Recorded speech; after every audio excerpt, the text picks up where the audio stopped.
Olá, meu nome é Patrícia Santiago, eu sou médica e vamos falar tudo sobre emagrecimento e performance. Mas hoje vamos trazer um episódio especial. Vamos falar sobre reposição de vitaminas e minerais em pacientes bariátricos.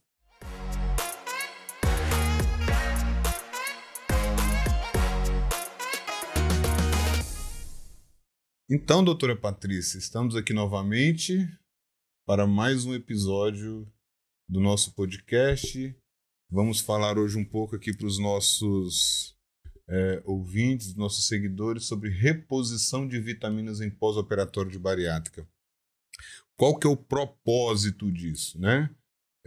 Na verdade, esse acaba sendo um dos grandes dilemas do paciente, muito questionamento, verdade. no consultório a respeito do uso de vitaminas em pós-operatório de bariátrica.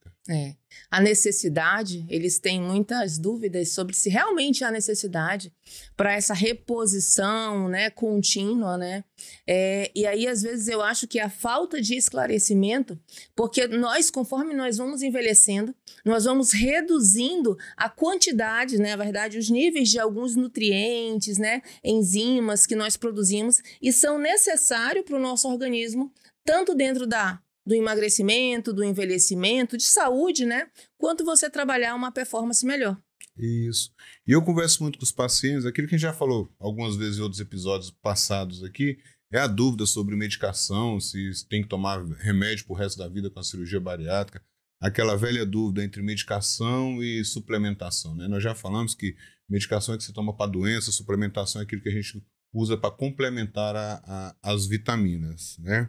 Então, hoje aqui, a gente vai trabalhar, né, discutir aqui, né, se comunicar, trocar ideias, hoje vai ser com o Dr. Fábio, nesse episódio que é super importante, como ele é cirurgião bariátrico, e nada melhor do que um cirurgião para a gente começar aqui a falar dentro desse episódio, ele explicar um pouquinho como é que anatomicamente, por que a necessidade da reposição de vitaminas e alguns nutrientes para esses pacientes, tanto no pré como no pós-operatório de bariátrica. Perfeito, doutora Patrícia. Então vamos falar sobre anatomicamente a cirurgia, o porquê que acontece essa necessidade, né? Seria interessante, só que acabou que essa pergunta não estava no script, né? A senhora trouxe aqui para mim de surpresa, eu não preparei, seria interessante uma figura, mas eu vou falar a grosso modo para vocês como é que funciona a cirurgia bariátrica, tecnicamente e anatomicamente falando. Hoje nós temos, em 99% das vezes, são duas técnicas cirúrgicas, ou é o sleeve, ou é a gastrectomia vertical. Uhum. O sleeve, a grosso modo, para que vocês possam entender, nós temos simplesmente a retirada do excesso de estômago.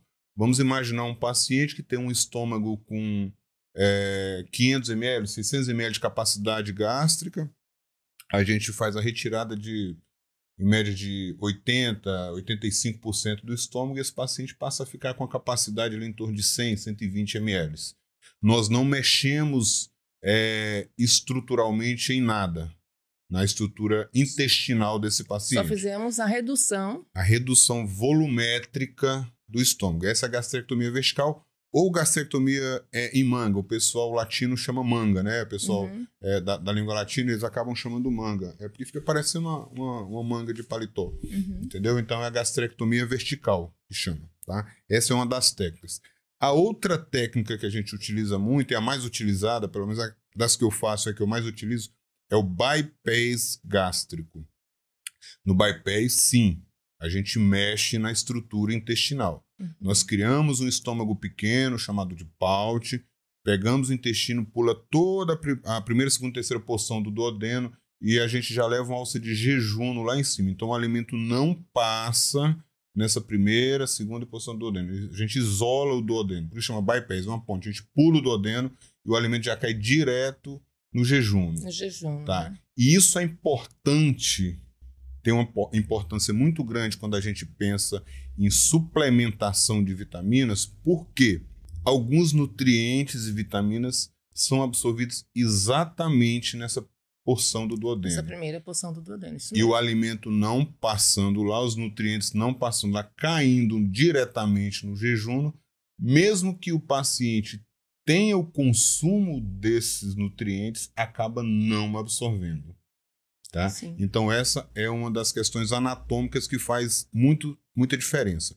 Do sleeve, especificamente, que é a primeira técnica que eu expliquei para vocês, que a gente não divide, não mexe no intestino, no primeiro ano, mesmo tendo o alimento passando no duodeno, dá uma restrição de nutrientes muito grande no paciente. Por quê? Porque a restrição é muito grande. Mesmo o paciente comendo, ele come pequenas quantidades de comida e acaba não sendo suficiente para poder fazer uma absorção adequada. Sim. Então, anatomicamente, doutora Patrícia, o que nós temos de diferença nas duas técnicas aplicadas são essas. Existe uma outra técnica, que é o duodenal switch, mas que quase ainda praticamente não é mais utilizada hoje. Bem pouco, né? Bem pouco. Está em evidência, agora é bom a gente já começar a falar isso, porque estão vindo novas técnicas que já está em processo de aprovação, no CFM, junto com a Sociedade Bariátrica de Cirurgia Bariátrica e Metabólica, que são novas técnicas metabólicas, né? Com potencial metabólico mais potente. Então, só que essas técnicas ainda estão em estudo, já está começando ser aplicado em alguns ambientes de estudo e futuramente a gente vai estar falando nessas técnicas também. Não vamos entrar nesses detalhes hoje, porque elas ainda não são aprovadas e teoricamente não pode ser feito, tá bom? Então, quando a gente pensa, uma pergunta que os pacientes fazem muito no consultório: doutor, qual técnica é melhor para não tomar vitamina ou para ter que tomar vitamina? A técnica acaba influenciando na absorção? Sim. Tá? A técnica influencia sim na absorção. Porque da feita que eu faço um bypass no paciente, ou que eu faço uma metabólica dessa, ou que eu faço um duodenal switch, eu pulo uma parte muito grande do intestino no alimento. Eu faço esse desvio. Tá? E esse paciente acaba sendo influenciado, sim, na absorção dos seus nutrientes. Na absorção, né? Exatamente. Sim. Tá? Então, essa é uma das questões que a gente trabalha muito com o paciente, a avaliação da técnica cirúrgica. Tá bom? Sendo a bariátrica, né, uma das ferramentas que nós usamos para trabalhar o emagrecimento, e quando a gente diz emagrecimento saudável, se a gente vai também, tem como a bariátrica uma técnica, nós precisamos trabalhar e conhecer quais as técnicas, né? Trabalhar o que nós precisamos trazer para esse paciente, fazer a suplementação, o tipo de alimentação, o tipo de nutrição, para que ele consiga ter realmente um pós de qualidade, um pós saudável, né? É fundamental. Sempre a gente sabe que todos os tipos de cirurgia, qualquer procedimento, ele é invasivo, né? Mas realmente a gente não pode deixar aqui de trazer e trabalhar, né? E comentar, discutir a bariátrica, porque realmente hoje ela é uma das técnicas e uma das ferramentas usadas dentro desse emagrecimento para trazer realmente qualidade, saúde para esse paciente. E assim, às vezes vai chegar um paciente para a senhora que ele não vai saber explicar a técnica. O paciente não é obrigado a saber. Às vezes, tecnicamente, ele não sabe se foi sleeve, se foi bypass. Muitas vezes ele nem pergunta. Né? Eu faço questão de explicar, discuto técnica cirúrgica com o paciente, mas fica a dica aqui a nível de consultório, tá? E para vocês também. Nós, na Sociedade Bariátrica de Cirurgia Bariátrica e Metabólica, estamos trabalhando uma carteirinha chamada BaryLife, que é um aplicativo. E ali, o paciente coloca os dados e o cirurgião valida. E ali tem a técnica que foi realizada no paciente. Então, se o paciente não souber, peça para ele abrir o aplicativo. Se o paciente fez uma cirurgia bariátrica com um cirurgião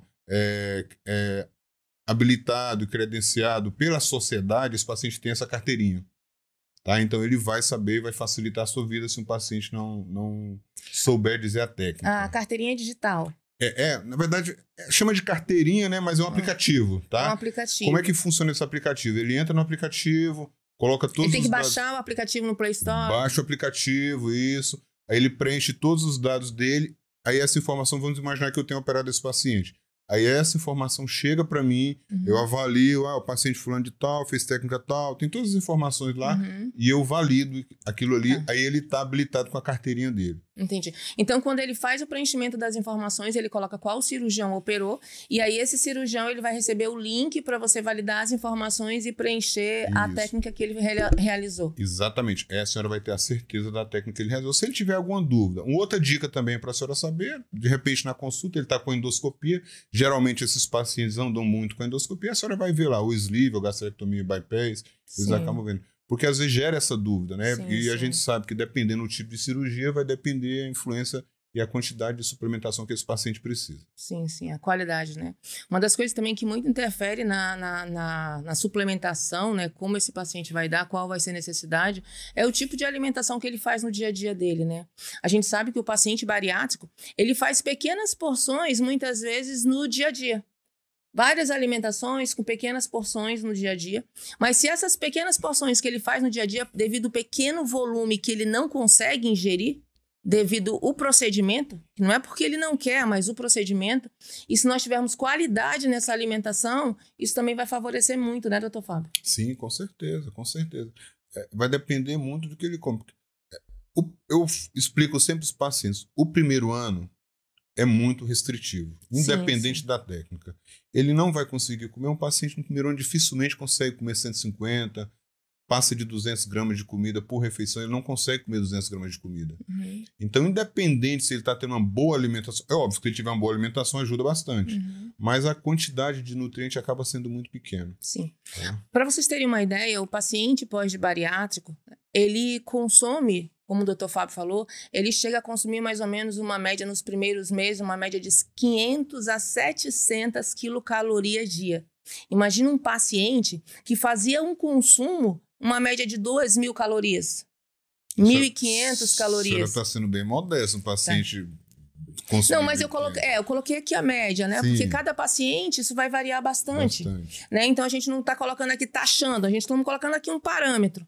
E aí, após essa cirurgia, esse paciente vai ter aí uma média, um consumo de mais ou menos de 500 a 700 quilocalorias. Então, você vai fazer uma redução muito grande desse consumo.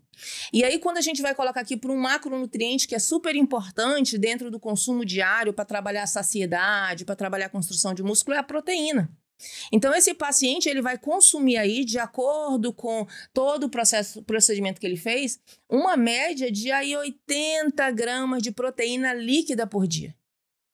Então, tá? E muitas vezes ele não consegue. Por quê? Porque a proteína ela é um macronutriente que ela é pouco, ele tem uma intolerância muito grande, né? Às vezes, quando é whey, o paciente não consegue tomar, né? Palatavelmente, às vezes ele não consegue aceitar, às vezes ele enjoa. Então, tem várias... É uma coisa particular. Sem ser suplementação de whey, como a senhora falou, né? Vamos imaginar aqui um paciente com 3 meses de operado se alimentando. Ele consegue comer um ovo. Sim, um ovo. E quando você vai ver... O ovo tem quantos gramas de proteína líquida, doutora? O ovo deve ter mais ou menos uma média de 6,7 gramas de proteína líquida. Então, para ele bater 80 gramas 80 gramas com ovo, um paciente bariátrico, então quer dizer, ele tem uma dificuldade muito grande aí, diária, de fazer essas 80 gramas líquida. Pessoal, vamos lá. Proteína líquida é diferente de proteína bruta. Então, digamos que eu vou pegar aqui 100 gramas de peito de frango. 100 gramas de peito de frango, ela corresponde... Peito de frango, porque dependendo da carne... Se for peito coxa, se for asa... Isso vai mudar, vai variar por conta da quantidade de gordura, vai diminuir a quantidade de proteína. Então, se você pegar 100 gramas de peito de frango, ela vai corresponder simplesmente, doutor Fábio, a 29,9 gramas de proteína líquida. Em torno de 30%. Pronto. Então, ali tem, olha só, o que ele vai ter para consumir dentro do corpo dele, né? Absorver realmente proteína realmente líquida, que ele vai absorver o organismo. Então, ele vai, para ele chegar a 80 gramas dia líquida, é muita coisa. Para um paciente que vai ter dificuldade na ingestão, ele vai para é preferível que ele coma pequenas quantidades, pequenas refeições em pequenas quantidades do que ele consiga, porque ele não vai conseguir comer um grande volume. Então, aí tá a diferença de um paciente bariátrico. Então, eu vou passar o dia sem comer e no final do dia eu vou comer aquela grande porção. Ele não vai conseguir. Então, é preferível, ele tem que se programar, tem que fazer aquelas pequenas porções, aquelas pequenas refeições, mas é óbvio, com qualidade, para que ele consiga manter essa ingestão diária de proteína dia. Quais são os principais suplementos que nós precisamos repor para um paciente de pós-operatório de bariátrica? Tá. Paciente bariátrico, ele tem uma necessidade, como a gente já viu, uma necessidade devido à técnica que ele usou, devido a pequeno volume que ele vai conseguir consumir dia, né? Principalmente no primeiro ano, né? Então, esses pacientes, eles vão ter a necessidade de fazer principalmente reposição de ferro, reposição de B12, que é a metilcobalamina formativa. Ele vai ter a necessidade de fazer a reposição do zinco, de vitamina C e principalmente também a vitamina D. São as mais comuns, né? Eu também não posso esquecer da B1, que é a tiamina, né? Então, hoje, quando você compra aquela citoneurin, que você compra na farmácia, é a mais comum, é uma injeção que você fez intramuscular, é no glúteo. Então, ali você tem a piroxina, a tiamina e a cianocobalamina. Então, hoje é uma suplementação que você faz, é muito comum o paciente fazer, paciente bariátrico, ele tem um acesso muito fácil, ele vai na farmácia, ele compra, às vezes na própria farmácia ele consegue vir, e é uma das melhores formas de repor essa B12, que é muito deficiente, é muito comum você encontrar pacientes deficientes, até mesmo não bariátricos, dessa vitamina. Sim, bastante. Tá? Então, nós temos aí basicamente ferro, vitamina D, vitamina C, zinco... vitamina ferro, B12, vitamina C, zinco e vitamina D. A gente não pode esquecer vitamina D, não que ele seja a região de maior absorção, não estou falando isso. Mas é porque a vitamina D, ela é uma vitamina, hoje a gente conhece a vitamina D como um hormônio, mas ela é uma vitamina que tem, na verdade, é uma pandemia a deficiência de vitamina D. E principalmente em obeso, porque o obeso, a gordura, ela sequestra a vitamina D. Então, é muito comum você encontrar uma pessoa que está acima do peso dentro de um quadro de obesidade. A gente já conversou em outro episódio nosso que peso não quer dizer que a pessoa está obesa, né? Mas dentro da obesidade que tem a deficiência de vitamina. Que não tem a deficiência de vitamina. Que não tem a deficiência de vitamina D. Perfeito, doutora.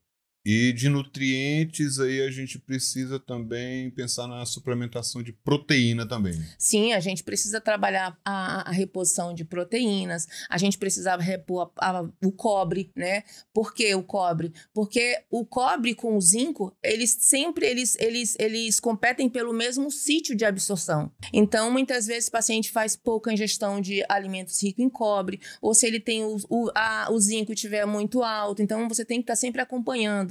Então, zinco com cobre é uma das causas muito grandes, que a gente daqui a pouco vai falar sobre as queixas, né? E as causas dessas deficiências é uma queda de cabelo. Então, zinco com cobre são nutrientes que eles estão envolvidos, que são uma das principais causas de queda de cabelo. É uma das grandes dores do paciente, né? Então, a gente tem cobre, a gente tem vitamina A, nós temos a vitamina E, nós temos todas as vitaminas do complexo, B1, B2, B3, B5, B6... né? Então, a gente tem a necessidade de fazer as reposições, então tem todos os nutrientes, tem iodo, então a gente faz todas as reposições necessárias para aquele paciente. Coenzima Q10, por conta que trabalha ali, a coenzima Q10, ela é uma coenzima que ela trabalha na produção de energia celular, então para trabalhar a disposição do paciente. Temos o NAD, então a gente tem todas essas substâncias que a gente precisa trabalhar, ver a necessidade desse paciente para realmente iniciar a reposição e escolher qual via que nós vamos administrar essa reposição. Só para não perder o gancho, a senhora falou sobre várias vitaminas. Várias. Vitaminas, minerais, coenzimas, sim, enfim, tudo que envolve macro e micronutrientes, né? E o que a senhora tem para dizer para mim desses polivitamínicos? Eu não vou citar nomes, né, comerciais, né, porque não é esse o propósito, não é fazer propaganda negativa nenhuma para outra empresa, nem para nada, nem para um produto, mas especificamente estou falando de paciente bariátrico. O que a senhora tem para me dizer dos polivitamínicos? Porque chega muito paciente para mim e fala, doutor, eu estou tomando tal polivitamina aqui, todo dia eu tomo uma cápsulazinha, e é isso que eu faço de suplementação. O que a senhora tem para dizer desses polivitamínicos? A maioria dos polivitamínicos que hoje nós temos no mercado, eles não conseguem suprir a necessidade daquele paciente. Primeira coisa, nós não estamos colocando aqui marca, é óbvio, nem marca, nem a qualidade. Não estou colocando aqui nem como tomar, administrar posologia, nada disso. Mas a maioria deles, eles não conseguem ter a quantidade necessária para aquele paciente. Não vou citar aqui, mas tem estudos que mostram já. Foi até engraçado por conta que o mesmo laboratório que estava patrocinando o COF, realmente foi um equívoco, era o mesmo fármaco que foi apresentado e que foi feito o estudo. Então, na bula, ele tem que você precisa tomar um comprimido daquele polivitamínico dia e ele teria já a suplementação necessária diária. Mas quando eles fizeram o estudo, eles comprovaram que ele tinha, devido à biodisponibilidade, ele já tinha uma dificuldade na absorção, então ele não conseguiria absorver todos os nutrientes. E para ele conseguir bater a taxa básica dia daquele paciente, a necessidade, ele teria que tomar 4 comprimidos ao dia. Então eu quero dizer o quê? Que aqueles polivitamínicos muitas vezes não vai servir para aquele paciente. Ele não vai conseguir suprir as necessidades dele. Porque eu vou colocar um exemplo. Às vezes ele tem uma vitamina D tão baixa, ou às vezes que ele não vai... Ali ele tem uma dose muito pequena, não vai conseguir repor. Outras vezes é um paciente que como você falou, que nós estamos falando aqui especificamente de bariátrico. Um bariátrico, se ele for tomar uma vitamina B12, uma metilcobalamina oral, ele não vai conseguir também ter essa absorção que ele precisa, porque um bariátrico, ele precisa fazer a reposição de vitamina B12, ou ela tem que ser intramuscular, ou ela tem que ser sublingual. Senão ele não vai ter não vai conseguir resolver. Por conta do sítio de absorção. Pronto. Muitos pacientes da bariátrica entra a questão do sítio de absorção. Do sítio de absorção. E um outro ponto muito interessante para você eliminar suas queixas e melhorar, né? Você precisa entender qual realmente está as suas frações. Como é que está seu nível de B12? O mínimo é 185 pela referência do laboratório, mas o meu está de 203, está de 285. É preciso repor. O consumo de metilcobalamina nos primeiros meses, nos primeiros 3, 6 meses de bariátrica é muito grande. Então, aquele paciente ele precisa ter um nível ali necessário de acordo com a avaliação que a gente vai fazer para esse paciente, para realmente ele evitar sanar aqueles sintomas que ele sente. E a B12, a deficiência de B12, ela dá inclusive depressão. Então, a gente não pensa, você vai imaginar, você sabe que uma das queixas de muito paciente que a gente já encontrou é paciente deprimido, com diagnóstico de depressão pós-cirurgia bariátrica.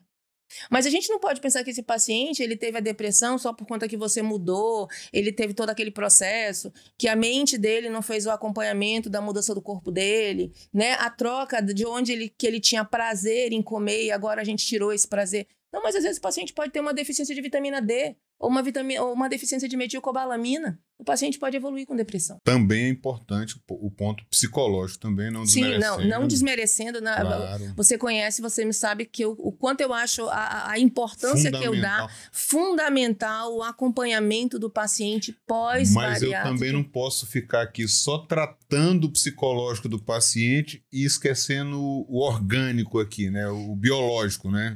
Porque eu costumo bater na tecla, né? E eu gosto muito disso, que o paciente ele é individual. Sim. Você não pode generalizar esse paciente como uma receita de bolo. E a melhor coisa que você faz com esse paciente, sabe o que é? Ouvir. Ninguém conhece mais esse paciente do que ele mesmo. Às vezes você pode estar querendo acelerar a consulta e dizer assim, não, é porque ele já tem... Não, calma. Respira, toma uma água, deixa o paciente falar, porque você vai pegar, você vai conseguir tirar dele o que realmente ele está precisando. Então, e nem tudo, porque você sabe que a medicina é feita por testes, né? Sim. Então, você precisa, às vezes, avaliar os dois pontos, avaliar tanto a suplementação para esse paciente, como também fazer com que ele entenda e que ele precise e que ele faça realmente o acompanhamento psicológico. Nesse caso, a gente está colocando esse paciente que evolui com depressão. Sim. Porque a gente precisa entender primeiro. Ou qualquer outro tipo de problema, né? Não só depressão. Ou qualquer tipo de problema, mandar esse paciente para o psiquiatra, porque às vezes ele fazia uso da medicação, ele interrompeu, né? Então a gente precisa avaliar, porque ele é complexo, é um paciente que tem a obesidade, ela é multifatorial, então você tem que entender. Ou muitas vezes esse paciente toma alguma medicação que a gente desvia o intestino dela e essa medicação ele continua tomando, não ajusta a dose, deixa de ser absorvida por conta do desvio de intestino, ele piora uma doença de base que estava controlada no passado. Então tem muitas questões. Ou muitas vezes esse paciente, você quer uma coisa interessantíssima, ou esse paciente, ele está com diagnóstico de depressão. É deficiência de metilcobalamina? É deficiência de vitamina D? Esse paciente realmente, ele tem realmente um quadro de depressão, que já tinha posterior, que ele já tem realmente diagnóstico. E uma outra coisa dentro da parte nutricional, esse paciente, ele faz a quebra, ele faz a quebra do metilfolato, ele não consegue absorver o metilfolato na forma ativa, esse paciente também vai desenvolver depressão. E a gente questão genética. Já tem a questão genética, que esse paciente ele precisa fazer uma avaliação, porque dentro da nutrigenética, a gente precisa avaliar se ele faz essa quebra. A gente já consegue fazer exames onde a gente consegue avaliar. Por quê? Porque se você não avaliar de forma individual esse paciente, se ele tiver essa alteração na absorção do metilfolato, né, do ácido fólico, ele vai ficar tomando o antidepressivo para o resto da vida, porque ele não sabe que ele geneticamente ele tem essa alteração. Tem a questão da desbiose intestinal, que muitas vezes também atrapalha, né, que é a alteração das bactérias, a inflamação do intestino, não deixa ele absorver as coisas. Ou ele também não tem o diagnóstico de uma síndrome de má absorção. Então, olha como ele é complexo, né? Então, um paciente bariátrico, ele fez a bariátrica, mas aí ele começou a evoluir com depressão. Ele só tá com depressão só porque ele fez a bariátrica, porque ele desviou, tirou, parou de comer? Não, você tem várias causas aqui que esse paciente ele precisa ser avaliado, né, ouvido, e aí a gente entender o que está acontecendo com esse paciente. E muitas vezes, e hoje, como a medicina evoluiu muito, nós temos condições de avaliar esse paciente geneticamente. Avaliar o intestino, tem um exame chamado Colprax. Você consegue entender, avaliar toda a parte de parede de intestino, avaliar o pH desse intestino, o que esse intestino está absorvendo. Você realmente está absorvendo os nutrientes que você está comendo ou você só está eliminando nas fezes? Você está realmente absorvendo aquele monte de vitaminas que você toma de forma oral ou ele só está indo nas fezes? Você realmente está absorvendo? Quanto tempo passa no seu intestino para você metabolizar a comida que o senhor come? Aquela bananinha, aquele whey que o senhor tomou, aquela maçã que o senhor comeu ou aquela picanha que o senhor comeu? Quanto tempo passa para o senhor metabolizar o alimento que o senhor come? Eu vou fazer aqui eu vou explicar aqui, eu vou pegar aqui esse meu copo, aqui essa minha caneca. E digamos aqui é um tubo, né? Como se fosse um cilindro, né? Um tubo. E aqui vamos supor que ele seja nosso intestino. A gente vai colocar aqui 2 bananas. Banana e maçã. Banana e maçã. Vamos fechar aqui ele, como se fosse nosso intestino. E vamos deixar essa caneca ali durante 3 dias, ela fechada ali. Eu vou abrir depois de 3 dias. Será que o cheiro vai estar o mesmo? Claro que não. Não. Muitas vezes nós ingerimos alimentos e esses alimentos eles demoram para ser metabolizado no nosso organismo. Essa demora, isso repercute de forma negativa, porque você vai o quê? Você vai atrair, você vai alterar flora bacteriana, flora, pH, vai aumentar o nível de gases, então ali vai gerar um processo, né, patológico, inflamatório para o nosso organismo. E muitas vezes é de alimentos que eu não deveria consumir, que a simples retirada daquele alimento da nossa dieta melhora muito. É um dos grandes casos de paciente com intolerância à lactose, que às vezes nem sabe que tem. Lactose e glúten, uma delas, né? doutor Fábio, lactose e glúten são 2 alimentos bem comuns, né? Que você é muito fácil de fazer. Mas aqui, esse que eu estou explicando para o senhor, essa demora na metabolização para a gente entender, você consegue pegar uma gama muito maior. Sim. Então, você pega todas as classes de frutas, todas as classes de queijos, todas as classes de chás, todos os alimentos por classes, e você vai saber geneticamente quais são os que o seu organismo ele metaboliza, quais são os que você não metaboliza, quais que você deveria comer uma vez ao dia, uma vez na semana, 2 vezes na semana, 3 vezes no máximo na semana. Fantástico, doutora. Eu já quero fazer esse exame, tá? Sim, é muito interessante. Como é que chama? Esse aqui é um teste avançado de estudo de intolerância alimentar. Tá? Esse aqui é intolerância alimentar, ele é genético, tá? Então, a gente vai buscar quais são os alimentos. Eu acredito que futuramente, por exemplo, nós fazemos cardápios de pacientes onde eu não vou dizer o que o paciente gosta. Quem sou eu para dizer o que o paciente gosta ou o que o paciente pode comer? Eu sei só os alimentos, eu sei de forma geral. Os alimentos inflamatórios, óleo vegetal, açúcar, trigo, né, o excesso de leite, né? Aí, isso eu sei, é o geral. Mas geneticamente, de forma individualizada, o que esse paciente poderia comer, o que ele deve comer, que é específico para ele. Então, ele vai fazer o teste. Vai vir toda a parte genética dele, de quais são os alimentos que mais demoram a ser metabolizados, quais o que ele não pode comer de jeito nenhum. E aí ele vai ser montado todo aquele cardápio, o paciente visualizando realmente o que causa inflamação para ele. Isso eu vou trabalhar o quê? Na performance do paciente. Eu vou dar para o paciente um menor nível dentro da alimentação, né? Óbvio que vai ter todo um trabalho para esse paciente se adaptar. Mas quando o paciente vê um paciente que tem mais uma consciência, que ele quer isso, ele fica muito fácil, né? Então, o fato de ele comer às vezes um dia, ele já vai conseguir, a gente já tem isso. Então, o que a senhora está dizendo aqui para a gente é que hoje, através da nutrigenética, já existe um exame que eu vou lá, vou fazer, não sei qual a técnica do exame que é feito, e depois vai ver um resultado e a senhora consegue montar um cardápio com que a minha genética é preparada para fazer a digestão adequada. Isso mesmo. Ou que não é preparado para fazer a digestão adequada. Um cardápio de acordo com as proporções de macronutrientes, quantidade de proteína que você pode comer ao dia. Né? Eu preciso fazer, eu tô fazendo ali musculação e eu não consigo fazer ganho de massa. Aí eu tomo um monte de whey, aí eu tomo, mas não sai, às vezes eu sinto meu estômago distendido. Você pode tomar realmente whey? Pacientes que têm intolerância à lactose, pode tomar whey isolado? Pode? Às vezes ele não consegue metabolizar todos.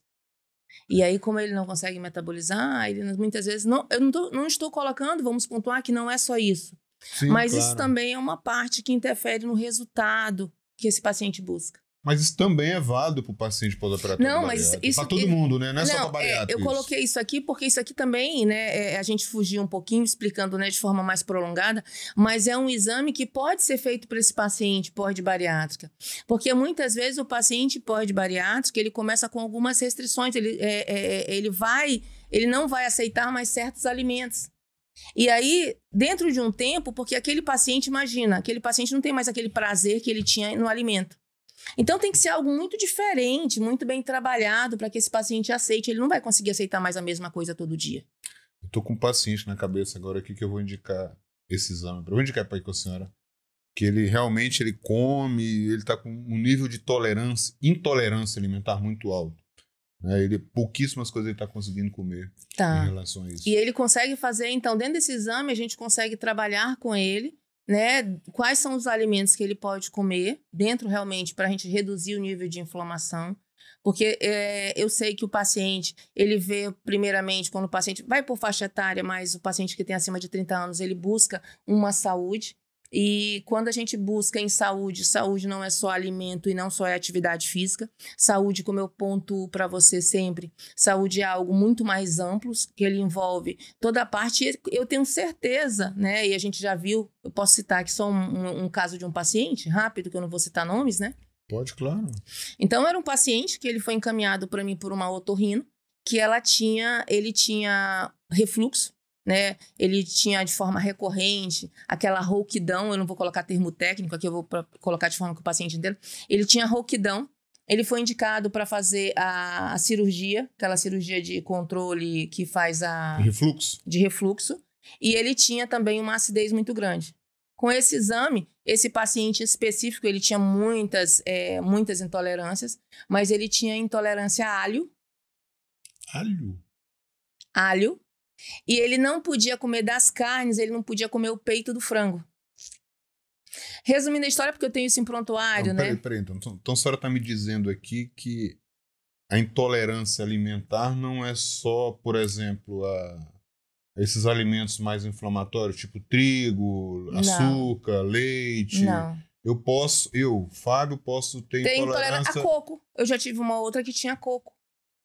Então... E aí, esse paciente... Alimento totalmente natural, né? Alimento totalmente natural, e as pessoas relacionam que intolerância alimentar, ele vai ter só diarreia. E não é só diarreia. O paciente pode ter refluxo, né? Por conta que aumenta a acidez. Inflamado, o intestino fica todo inflamado. Ele pode ter depressão, ele pode ter dor de cabeça, ele pode ter distensão, só distensão abdominal. Constipação. Ou ele pode, a prisão de ventre do cocô preso, ou ele pode ter só os gases, ou ele pode ter artralgias no corpo, dores no corpo. Ou ele pode ter rigidez, acordar de manhã todo rígido. Ou ele pode ter, vou colocar outra, acne ou dermatite. Então, são várias as causas, ele traz em todos os aparelhos, respiratório, articular, todas as queixas que esse paciente pode evoluir. Então, não é só simplesmente aos alimentos inflamatórios. E esse paciente em específico, ele tinha várias intolerâncias, né? Mas isso me chamou muita atenção por conta do alho, que é uma comida que onde ele ia, imagina. 3 meses depois dessa realização desse exame, a gente fazia a retirada, ele teve uma resistência muito grande, né? Então a gente conversava muito com ele, porque ele precisava aceitar. 3 meses depois, ele tinha resolvido 100% não era 50%, 100% da acidez dele. Ele teve uma perda de mais ou menos, se eu não me engano, foi 11 quilos, tá? Só gordura. E ele teve um ganho de 900 gramas de gordura. E é um paciente acima de 50 anos. E o refluxo dele... de gordura ou de músculo? Desculpa, ele teve uma perda de... 900? Ele teve uma perda de 11 quilos de gordura. E 900 de músculo. E ele teve um ganho de 900 gramas de músculo. Isso. E ele teve uma resolução de 100% da acidez dele e 50% do refluxo, citado pelo paciente. A senhora falou a questão do óleo. Eu tenho um grande amigo meu, que ele fala pra mim que ele não pode comer alho de jeito nenhum, que ele passa mal. Aí eu falo, pô, isso é frescura, né? Porque às vezes o paladar, né? Uhum. Mas é aquilo que a senhora falou. Escute o seu paciente e vá atrás da queixa dele. Porque se é um paciente que fala pra mim que não pode comer alho de jeito nenhum, que ele passa mal, no caso ele não é meu paciente, ele é meu amigo. Fala, eu acho que é frescura dele.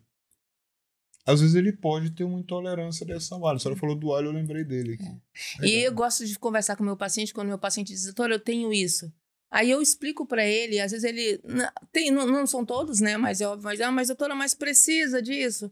Mas é porque, olha, assim, eu posso fazer 2 coisas. O senhor pode me dizer que tá com dor de cabeça. Eu posso dizer para o senhor, tome essa dipirona. Tome essa dipirona que vai passar. Ou eu posso dizer para o senhor, vamos ver por que o senhor tá com essa dor de cabeça? Vamos ver a causa? Porque se nós soubermos a causa, a gente consegue resolver de forma definitiva. Se eu disser para o senhor, vamos só tomar dipirona, você vai tomar dipirona pro resto da vida, porque a gente não vai saber de onde é que está vindo essa dor de cabeça. Que ela não pode ser só alimentar, ela pode ser uma pressão alta, ela pode ser por conta do estresse, ela pode ser por conta de uma noite mal dormida, ela pode ser por conta de uma, pressão. Várias coisas, então a gente tem, né? Então a gente precisa entender, pode ser vista, né? Que ele pode passar pelo oftalmo, ele pode ter aquele desgaste, né? A TM. Então ele pode ter uma sinusite. Então tem várias causas. Então é interessante avaliar, porque esse paciente, quando eu trabalho performance, quando esse paciente chega no meu consultório com uma queixa, né? E ele consegue entender a importância disso, realmente a gente tem que buscar a causa. Doutora, eu preciso conversar mais com a senhora para poder aprender essa performance para os meus pacientes também. Vamos trazer aqui para o nosso tema. Voltando aqui, né? Eu queria saber da senhora quais são os principais sintomas de um paciente que está com carência de vitaminas. Assim, geral. Né? O paciente chega no seu consultório, é um paciente de pós-operatório de bariátrica. Sim. O que geralmente ele chega queixando que a senhora... é queixa de vitamina, ou é falta de vitamina? O paciente chega queixando indisposição, fadiga, cansaço em excesso. O paciente pode chegar queixando, a maioria, né? Chega queixando queda de cabelo.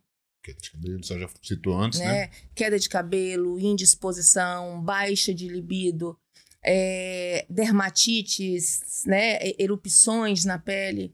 Ele pode ter ele queixa também, né? O paciente queixa a flacidez excessiva, quando ele faz uma perda de peso muito rápida e não consome proteína porque ele perde muita massa muscular. O paciente pode queixar dores em articulações, como também formigamento nos membros inferiores. Ele pode ter até náusea. Você sabia que, às vezes, o paciente com náusea vive enjoado, querendo vomitar, ou vomita mesmo, realmente vômito, pode ser deficiência de tiamina B1? Então, o paciente ele tem várias queixas de forma generalizada, a sonolência, né? A diminuição da sensação de dormência, como eu falei, na perna, a pele seca, a anemia, que é uma coisa muito comum dentro do paciente bariátrico, porque o paciente que tem anemia ele já está cansado, vive com sono, doutor, onde eu estou cansando todo o tempo com sono, né? Então, dor de cabeça, então são vários sintomas que ele traz e você realmente, quando é bariátrico, você precisa avaliar. A paciente está muito dispneico, cansado, com falta de ar. Esse paciente chega no consultório, a gente manda ele para academia, né? Impossível. Como é que vai? Como é que vai? Não tem como. Que disposição que ele vai para academia? Não tem. O cara tá com anemia, tá com carência de ferro, não tá oxigenando direito, tá cansadaço, aí você manda, tá indo para academia? Não, doutor, vai para academia que melhora essa preguiça. Preguiça. Preguiça. Preguiça. Perfeito, doutora. Bom, em quanto tempo, doutora, depois da cirurgia bariátrica, que nós podemos... começam a aparecer esses sintomas, né? Vamos imaginar que eu operei um paciente hoje e mais ou menos tem uma expectativa isso não é engessado? Não tem receita de bolo, né? Não tem uma receita de bolo porque esse paciente vai depender do pré-operatório dele, dos níveis de vitaminas dele. Há um paciente que passou por uma avaliação e a vitamina B12 dele estava de 300, não estava no nível de 185, não fez reposição. Esse paciente, no primeiro mês, nos primeiros 15, 20 dias... semana ele começou a apresentar sintomas. Eu ia colocar a primeira semana, mas para mim não ser tão, né? O paciente vai ter um consumo muito grande naqueles primeiros dias, naquela primeira semana, né? Então, o paciente ele precisa realmente fazer uma suplementação, melhorar os níveis dele de vitamina e confirmar que foram realmente, não é só suplementar. Porque se você suplementa um ferro oral para um paciente que vai fazer uma cirurgia bariátrica, né, melhorando só o depósito, ele nem está com anemia, só para melhorar o depósito, e você não avalia, faz a reavaliação para saber se esse paciente realmente adequou os níveis dele, a chance desse paciente complicar no pós-operatório é muito grande. Porque muitas vezes esse paciente pode evoluir com náusea, com vômito, e você achar que ele tentou comer alguma coisa, fraqueza. Então, tem tudo isso que você realmente precisa. Então, isso vai ser muito individual a quanto tempo. Mas, na nossa prática clínica, quando o paciente é acompanhado pela gente, mais ou menos 30 dias depois, a gente já faz a primeira avaliação desse paciente. Dependendo da deficiência que ele tenha, né, da necessidade do quadro clínico dele, nós já podemos iniciar essas reposições, a gente já orienta a começar as reposições após esses 30 dias, ou um ou outro a gente começa com 15 dias, vai depender realmente muito dessa, mas a maioria das vezes são 30 dias. Então esses sintomas ali, vai depender de paciente para paciente, se ele tiver feito uma reposição adequada antes, tende a estender mais para frente, mas se não tiver... É porque é muito difícil você dizer uma regra geral, porque às vezes você pega paciente de vários serviços, né? Então, quando o paciente chega na sua frente que ele tem 15 dias e está com a queixa porque ele não conseguiu ir no outro colega, você não vai dizer, porque você não fez. Não, você vai pegar, avaliar, pedir e trabalhar já com o consumo de água, como é que ele está comendo, se ele já está fazendo a suplementação de algo, se ele fazia já posterior, né? E adequar esse paciente. A ideia é da qual o paciente te procurou não para saber o que foi feito, ele procurou para ser resolvida a situação dele, né? Perfeito, doutora. E quais são as maneiras, né? Nós já identificamos aqui quanto tempo que ele sente, e quais são as maneiras que nós temos de fazer essa suplementação? A senhora já falou algumas aqui, que pode ser via oral, pode ser injetável, intramuscular, mas eu queria que a senhora explicasse melhor para o nosso ouvinte, para as pessoas que acompanham a gente, como nós podemos fazer essa suplementação hoje? Como é que é a rotina do serviço? Essa reposição ela pode ser feita oral, ela pode ser feita endovenosa e ela pode ser feita intramuscular. E tem mais uma opção quando a gente vai trabalhar a disposição de implante. Então, são esses tipos de reposição que nós podemos fazer para os pacientes de bariátrica.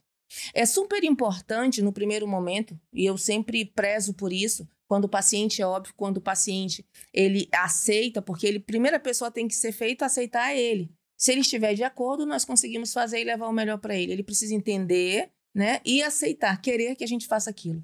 Então, quando o paciente está de acordo, a gente vai trabalhar no primeiro momento, dependendo das necessidades dele, as reposições endovenosas. Por quê? Porque junto com isso eu começo a tratar juntamente o intestino desse paciente. Porque muitas vezes esse paciente, a maioria dos pacientes, eles têm uma desbiose. Que era um paciente que comia, e não é em 30 dias que a gente vai resolver a desbiose dele, é um tratamento aí de 3, 4 meses. Aí você precisa ver novamente, avaliar como é que está esse coprológico desse paciente. Tem alteração depois da cirurgia bariátrica, do pH. Então, a gente vai tratar esse intestino do paciente em conjunto com antioxidantes, glutaminas, trabalhar a parte de prebiótico para ver a aceitação desse paciente. Então, nesse primeiro momento, a gente começa a reposição de endovenosa e intramuscular. E aí, posterior, a gente já migra esse paciente para ele ficar fazendo as reposições orais. Perfeito. Então, ele não necessariamente tem que ficar fazendo endovenoso pro resto da vida, né? Não, ele não precisa ficar fazendo endovenoso pro resto da vida, mas ele fica fazendo. No primeiro momento, a gente faz o up para ele, né? Faz uma suplementação adequada para a gente reduzir os sintomas, para a gente melhorar, né? Para praticamente sanar os sintomas com as reposições endovenosas, porque elas são muito mais eficazes, né? Você não depende daquele trato gastrointestinal que foi alterado para ter essa absorção. As reposições, elas são feitas endovenosas, já vai direto na corrente sanguínea, então a absorção desses nutrientes são maiores. É mais eficaz, né? Então, principalmente para esse paciente que fez uma cirurgia bariátrica, um bypass, por exemplo. Por conta do desvio. Por conta do desvio, que ele tem tanto a restrição como a desabsorção.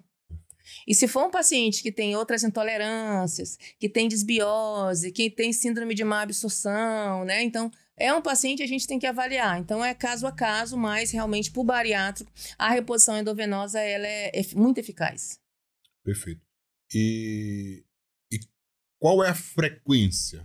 Por exemplo, o paciente chega para mim, doutor, primeira consulta comigo, e ele quer saber, doutor, eu vi lá no podcast lá que eu preciso fazer reposição e suplementação de vitaminas, de nutrientes, via oral, endovenoso. E com qual frequência a gente faz essa avaliação de suplementação? A senhora já deu 2 pontos aqui, né? Antes da cirurgia, que é importantíssimo, né? Antes da cirurgia, esse paciente precisa ser avaliado, e na consulta que ele passa antes da cirurgia, a gente faz essa reposição. A senhora falou que em torno de 30 dias a gente faz uma outra avaliação também. E depois disso, qual a frequência de reavaliação desse paciente? Tá. Ele fez 1 mês, ele foi avaliado. Depois ele volta com 3 meses, né? Posteriormente, ele volta com 6 meses. O fato de ele voltar com 3 meses não quer dizer que ele já vai haver necessidade, mas ele volta para avaliar. 6 meses e depois 1 ano. Anual. Assim como um paciente que vai no primeiro ano, a gente trabalha muito a proximidade com esse paciente, porque é um ano adaptativo, é um ano que esse paciente ainda vai estar trabalhando toda aquela perda de peso, então ele tem muitas alterações, ele precisa de ajuda, ele precisa estar sendo acompanhado. Então, ele faz essas reposições, depois a gente consegue deixar... Tem vitaminas, a gente precisa lembrar... Tem vitaminas que você precisa fazer oral de forma isolada. Então, a gente faz isolada essas vitaminas de acordo com a necessidade de quadro clínico de cada paciente. Necessidade de quadro clínico laboratorial, né? Então, assim, o importante é a gente ter um entendimento de que não é receita de bolo. Não. Né? Não é receita de bolo. Nós precisamos avaliar pontualmente cada paciente. Não é porque eu fiz bariátrica que eu preciso de tomar citoneurin sistematicamente, que o outro tem que tomar também o noripurum ou vitamina D. Eu preciso avaliar e fazer a reposição pontual em cima daquilo, em cima da necessidade de cada paciente. Por exemplo, a gente recebe muito paciente que às vezes ele tem a noção que só ele ir na farmácia e pegar aquela citoneurin, só aquela vitamina, ele tomar 1 vez por mês já está sendo necessário. Não é. Às vezes até superdosagem, né? Até superdosagens, então não é. Então, realmente tem outros nutrientes que esse paciente precisa e aí ele precisa ser reposto. Se você não repor, você não vai conseguir melhorar, não vai conseguir achar aquela melhora.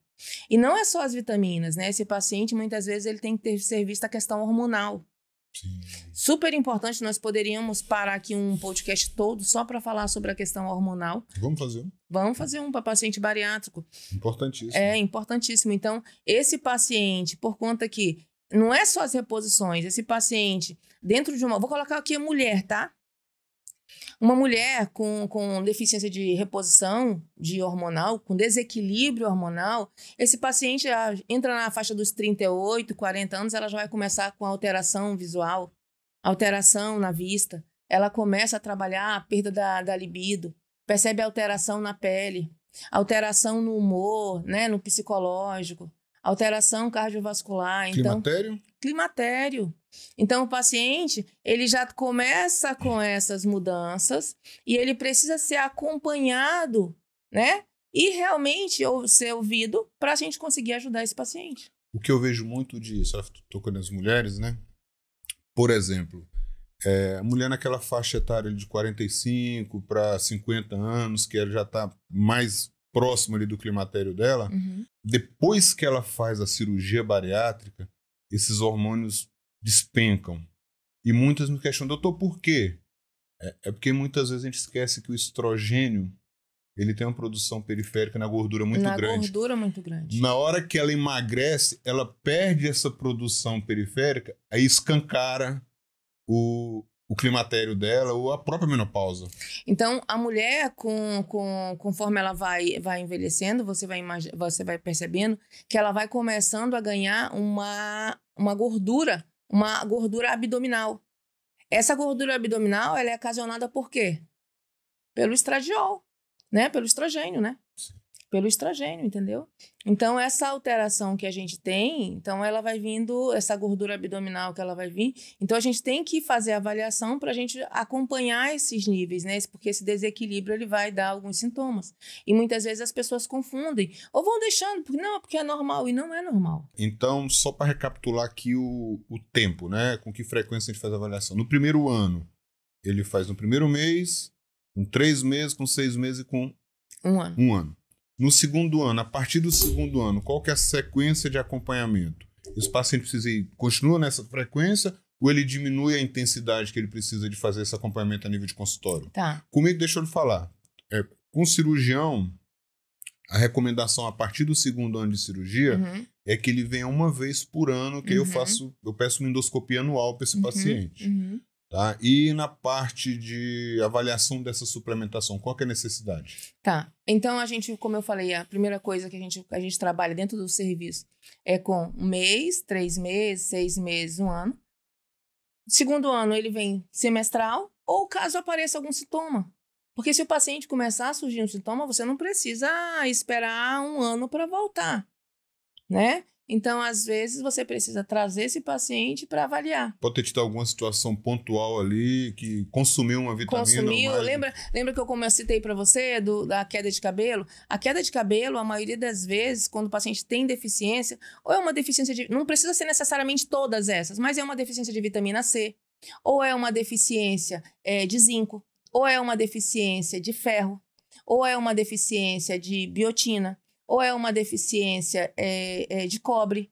Então, proteína. Ou, né, obrigada por me lembrar. Então, são nutrientes que esse paciente precisa consumir de forma adequada, né, com as frações recomendadas diariamente, senão ele não vai conseguir manter aquelas taxas, então ele vai começar a ter queda. E aí ele começa, às vezes, com essa queda de cabelo, e ele não acha que, necessariamente não precisa ter uma deficiência de todos esses nutrientes. Basta um para ele começar a ter as queixas, os sintomas. E sobre a queda de cabelo, que é uma das grandes objeções, principalmente da mulher, né? Ela vai acontecer. Sim. Independente da suplementação, ela vai acontecer, uns mais, outros menos, aí depende sim do nível de suplementação. Por quê? Imagina um paciente que faz uma cirurgia e que ele perde 50 quilos em 6 meses, que muitas vezes acontece isso. O organismo da gente, ele entende que tem alguma coisa errada com esse organismo, né? Ele acha que tem alguma coisa errada, ele não sabe que foi feita uma cirurgia proposital para essa pessoa emagrecer. Aí o que ele passa a fazer? E tem uma carência de nutrientes natural. Sim. Ele prioriza órgãos vitais. Órgãos nobres, que a gente chama, né? Coração, rim, pâncreas, fígado, enfim, todos os órgãos vitais. Pele. E cabelo. E unha. E unha. não são vitais. Então acaba tendo uma repercussão aí sim. Tá? É óbvio que isso tudo pode ser otimizado para que a repercussão clínica com a queda de cabelo seja menor. Porque uma das grandes objeções da mulher é a queda de cabelo. Às vezes eu vejo no grupo lá que a gente tem dos pacientes das bariátricas, às vezes algumas pacientes colocam lá desesperadas, puxam aqui, toma banho, lava o cabelo e fica aquele monte de cabelo lá, que elas ficam desesperadas com aquilo ali. Isso é uma coisa que acontece. A gente quando a gente não trabalhava tanto focado nessa reposição endovenosa, nós víamos muito realmente.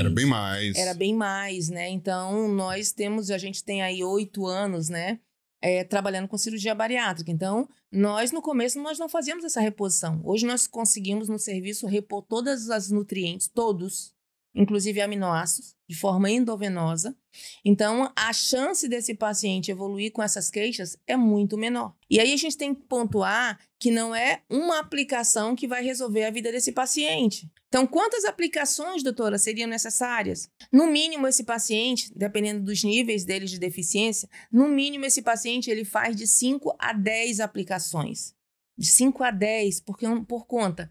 Lembra que eu falei para você, doutor Fábio? Não é só muitas vezes o ferro. Eu preciso, às vezes, ajustar o ferro, eu preciso ajustar o zinco desse paciente. Às vezes, o paciente chega no consultório cheio de alterações na unha, descamando, toda atrófica, toda alterada realmente a formação da unha. E às vezes a deficiência de zinco. Então o zinco, ele causa essa alteração na unha, né? Que o paciente, por que minha unha tá assim? Porque na verdade, sem o coração, eu brinco com ele, né? Sem o coração, sem o fígado, sem o rim, nós não vivemos. Mas sem a unha a gente vive. Sem o cabelo, a gente vive. Com uma dermatite, você vive. Então, cabelo, como o senhor falou agora há pouco, cabelo, pele e unha não é a prioridade do nosso corpo. Então, como esse paciente tinha um consumo X e agora ele consome menos 2X, né? Tudo que tiver de nutriente aqui... O nosso organismo é inteligente. Inteligentíssimo. Ele prioriza aquilo para te manter vivo. Para te manter vivo. Então, dessa forma, nós precisamos também, como o nosso consumo é baixo, nós temos dificuldade nessa absorção, né? Eu consumia 2.000, agora eu consumo 500. E eu consumindo 500, eu já tenho dificuldade de absorver esses 500 aqui. Então, como é a melhor forma de eu ter uma melhor performance, né? Uma melhor qualidade? É eu trabalhar também a suplementação, que eu não consigo fazer dentro disso aqui. Perfeito. Então, eu tenho que trabalhar a importância dessa suplementação e avaliar, para mim, Patrícia, qual seria a melhor via de administração.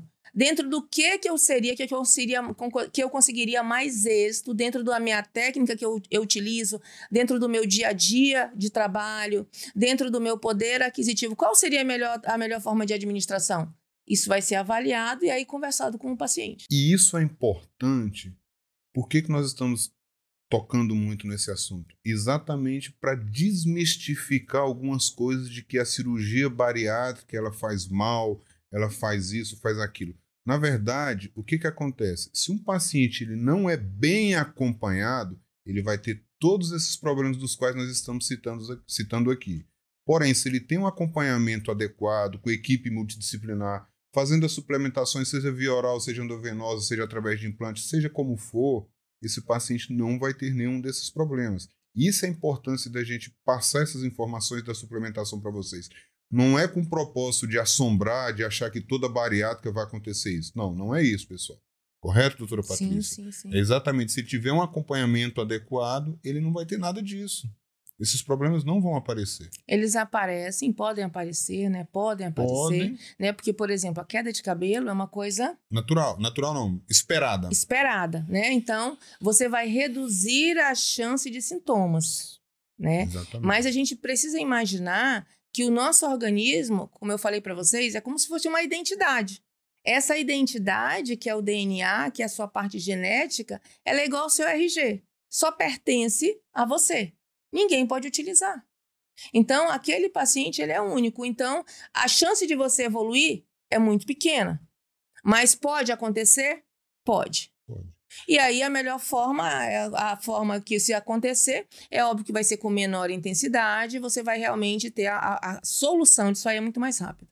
Então, doutora Patrícia, Eu tenho mais uma pergunta, a última, para encerrar nosso podcast de hoje, né?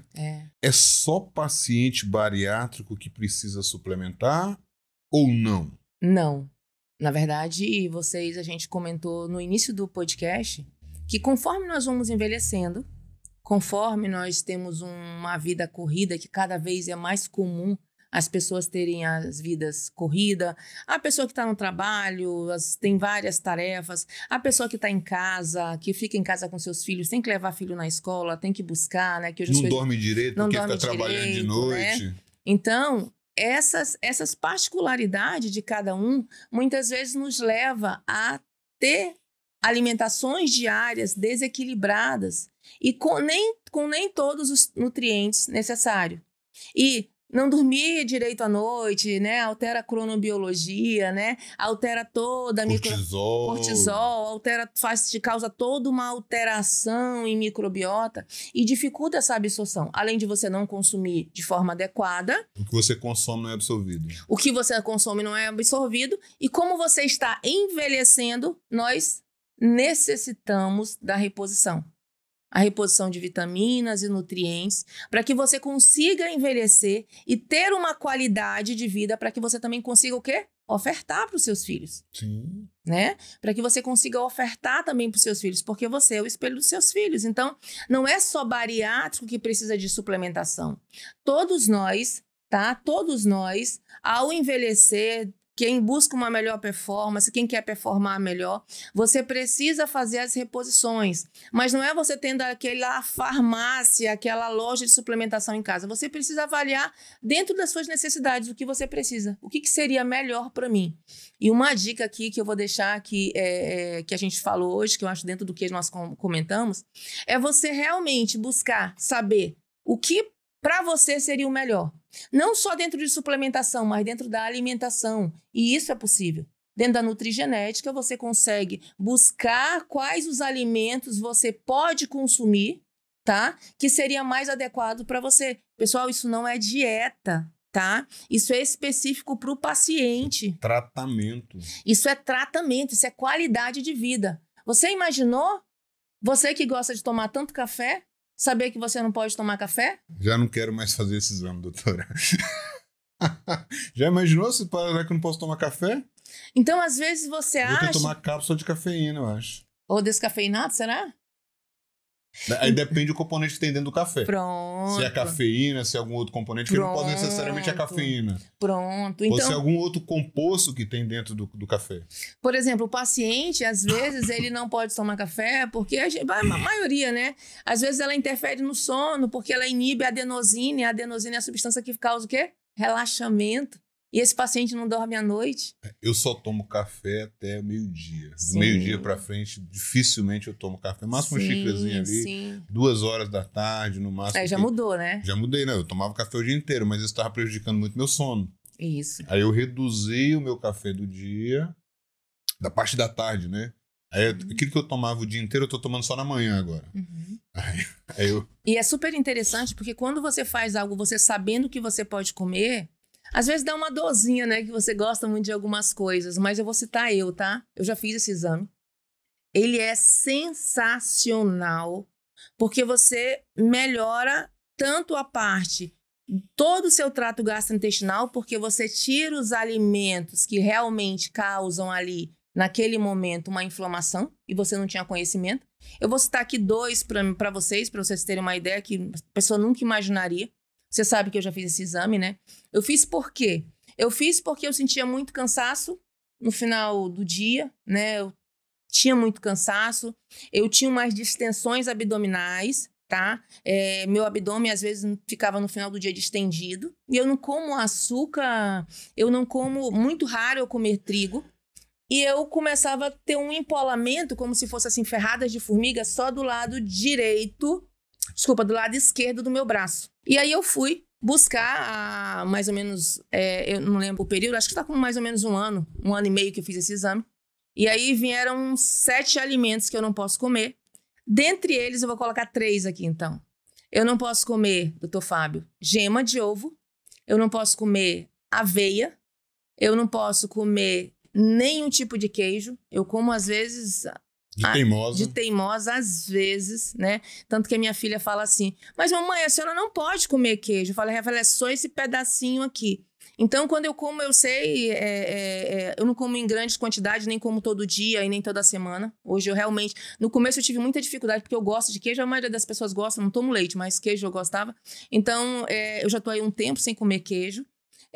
Uma outra coisa muito comum, gente, que a gente nem imagina, eu tenho alergia, intolerância a páprica e a curi.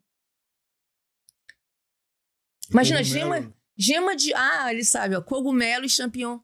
Então, quando eu vou para comida japonesa, tudo que tiver aqueles shimeji, eu não como mais porque eu também tenho intolerância. Então, hoje eu já busquei quais são os alimentos que demoram a ser metabolizados e quais que vão trazer aí uma intolerância para mim. Então, melhorou muito. Muito, muito, muito. Eu não tenho mais, eu acho que já está mais de ano, né? Que eu não tenho mais a dermatite. A dermatite, que era uma dermatite, que era como se fosse aquelas picadas de formiga que eu tenho do lado do braço quando eu comia esses alimentos. Imagina eu pensar. Aqui o Ebran tá me olhando aqui. Eu imaginar que eu tenho alergia, que eu comia como bastante ovo, que eu tinha alergia à gema do ovo. Então hoje, para mim comer um omelete, ele é só com as claras de ovos. Olha só, que interessante. Eu vou fazer esse exame porque eu tenho dermatite de face, né, que no início a senhora falava... Apesar de ser meu paciente, é o meu paciente mais teimoso. Não, mas escuta essa história aqui, pessoal. No início ela falava pra mim que essa dermatite de face era por conta do estresse. Olha, ele ainda vem questionar. Por conta do estresse ainda, né? Porque era estresse, não sei o quê. Aí teve uma época que a gente tava viajando, eu lá despreocupado de trabalho, de serviço. Ela não tinha me passado nenhum estresse, não tava me fazendo raiva de nada. E a porcaria da dermatite apareceu. Eu falei, não é do estresse, você não passou raiva nenhuma em mim. Então... Ai. Então, assim, brincadeira à parte, pessoal, mas a gente precisa realmente identificar. Porque, assim, eu não como pão, não como trigo, praticamente não como trigo. Eu praticamente não como açúcar, esporadicamente. É só se você for em algum local e... Pra não fazer... Pra não fazer desfeita, né? Praticamente no leite, de jeito nenhum. Outra coisa... Óleo vegetal. Óleo vegetal ninguém usa lá em casa. Então assim, eu tirei muito esses alimentos mais comuns, inflamatórios, eu praticamente não consumo. Deu uma melhorada na dermatite. Sim. Mas ela não desapareceu. E então é super interessante. Eu vou trazer... Resultado, vamos ficar devendo para o resultado desses anos. A gente vai... Eu vou abrir um podcast, eu vou te convidar você e o Dr. Robert Val, e eu vou trazer aqui também, convidar aqui uma colega de São Paulo, né, uma geneticista, para a gente falar sobre esses exames, a importância desses exames, porque futuro, Robert Val que é nutricionista, porque hoje os cardápios, né, que eu não gosto da palavra dieta, porque para mim dieta tem tempo para começar e momento para terminar, então os cardápios eles são montados, né, aleatoriamente, né, é normal, que sempre foi assim, né, a gente tirando os alimentos inflamatórios, mas hoje nós já temos essa gama de exames que nós podemos fazer, onde vai ser específico para o paciente. E aí, quando você faz individualmente, ele é assertivo, né? A gente chama de, eu digo assim, é uma medicina assertiva, né? Que você vai lá dentro, é individual. Então, você vai trazer para você, para o Dr. Fábio, quais realmente os alimentos que ele não pode comer, que ele não pode consumir. E caso venha consumir, aquele alimento ali você pode consumir só uma vez na semana. Uma vez a cada 15 dias. Vai ter a periodicidade disso. Sim. Entendeu? Perfeito, doutora Patrícia. Muito elucidativo esse nosso bate-papo. Bate-papo, isso mesmo. Esse nosso bate-papo. Eu espero que os nossos seguidores tenham gostado, que tenham tirado bastante as suas dúvidas a respeito da suplementação em paciente pós-operatório bariátrico, que isso é fundamental para a performance. O paciente ele precisa fazer a cirurgia bariátrica, emagrecer, para que ele fique não só esteticamente bem, mas ele precisa estar saudável, com todo o rendimento, com toda a performance em todas as fases da vida dele, em todas as etapas da vida dele, em todas as categorias, né, vamos dizer assim, pessoal, emocional, nutricional, físico. Ele precisa estar bem, ele precisa performar bem em todos esses temas aqui que a gente falou. E a suplementação é fundamental. E a senhora trouxe a nutrigenética aqui pra gente, que é um negócio fantástico, que é o futuro. Não é o futuro, né? É a realidade. Já é realidade. Ela é a realidade. E eu quero sim, vou lhe cobrar a participação nesse podcast com essa geneticista. Vamos trabalhar, a gente traz para o seu, né? Particularmente o seu, posso trazer o meu também. O meu eu já tenho, né? Mas o seu, porque vai ser um exame que a gente vai trazer, que a gente comentou aqui, é legal que a gente comentou aqui, pode trazer para eles olharem. Assim, aquilo que eu falei, né? Gastrointestinal eu não tenho nenhum problema. Sim, eu sei. Diferente do que tinha distensão abdominal. Não, mas aquilo, eu tenho essa questão da dermatite de face que me incomoda. Muitas vezes do nada ele estoura. Olha só, você acabou de se portar como realmente todo mundo. Meu intestino funciona todos os dias. Eu não sinto nada. Mas aí, não é só intestino. Nós temos todos os aparelhos. Então, a gente tem face, dermatite, acnes, na parte de sistema digestivo. Então, todos os nossos aparelhos respiratórios, rinites, são influenciados e você evolui. Eu disse que gastrointestinal eu não tenho nada. Eu não disse que eu não tenho intolerância. Tá bom. A não ser que seja realmente o estresse. Mas aí foi comprovado para mim que a senhora não estava me estressando, eu tive a dermatite. Tá, brincadeira, tá, meu amor? Então, pessoal, é isso aí. A gente vai fazer esse teste, vamos trazer eles aqui. No dia do podcast, a gente já vai com certeza estar com esse teste já para poder apresentar para ele. O doutor Fábio não pode comer isso. O doutor Fábio pode comer de tudo. 15 dias, são 15 dias para sair esse genético aí, são uma média de 15 dias que sai o resultado dos exames, tá? Perfeito. Tá? Mais alguma colocação, doutora? Só fazer minhas considerações finais aqui. Pessoal, então esse aqui é o finalzinho do nosso episódio, né? Reposição em pacientes pós-bariátricos, reposição de vitaminas e minerais em pacientes pós-bariátricos. Lembrando aqui que nosso podcast, ele é relato, né? Só a gente relata, trabalha com emagrecimento e performance, um emagrecimento saudável. E a cirurgia bariátrica é uma ferramenta para que você consiga atingir isso que você tanto busca, que é o emagrecimento.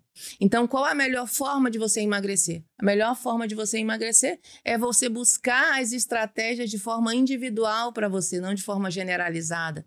Você saber que você precisa da reposição da vitamina de A, B, C ou D, né? Mas conforme a sua necessidade. E trabalhando a melhor forma de reposição. E não só vitaminas, também nós precisamos lembrar que tem a questão hormonal e a questão psicológica, junto com a prática de atividade física regular, e você trabalhar também um bom relaxamento na hora do seu sono, porque é durante o sono, a dificuldade de dormir ou a insônia é que realmente você tem uma grande alteração no hormônio do estresse, que é o cortisol.